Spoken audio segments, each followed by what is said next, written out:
In this video, we'll be looking at solving a contextual problem that involves a quadratic function. At this point, please pause the video and read through the word problem. Once you've read through the word problem, what's important to realize is the form of the quadratic function that you need to use. In this case, we see that we were told the initial height of the ball, and we were also told the maximum height, or when it reaches that maximum height. Okay? So looking at the diagram provided with the problem, what we can see is that I'm given an initial starting point, which is important. My initial starting point is right here. This is also my y-intercept, isn't it? Okay, I'm also given where my vertex is. It's at 7 feet and 13. So I'm also given the vertex. Anytime we're given the vertex, it's a pretty good indication that we should use the vertex form to find the equation of the quadratic function that we need. So the vertex form is y equals x minus h squared plus k. And once again, we're given the vertex.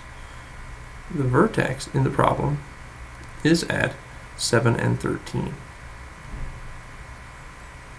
So if I plug that into my equation here, I've got y equals a outside of x minus 7 squared plus 13.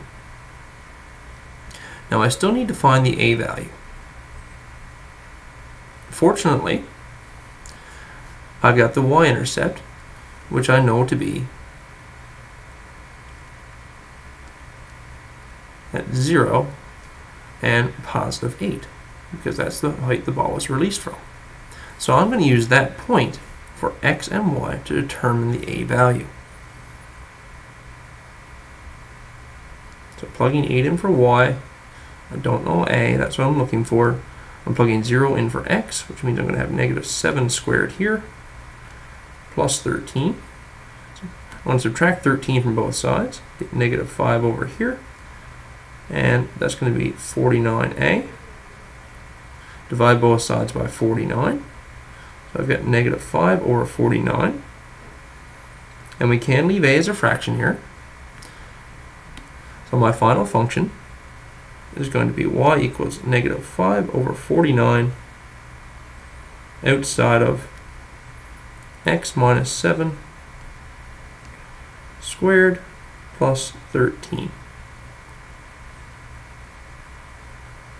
And just to check a few things over, you'll see my a value is negative, which would indicate that the graph opens down. Up here in the diagram, we can see we have a parabola that opens downward.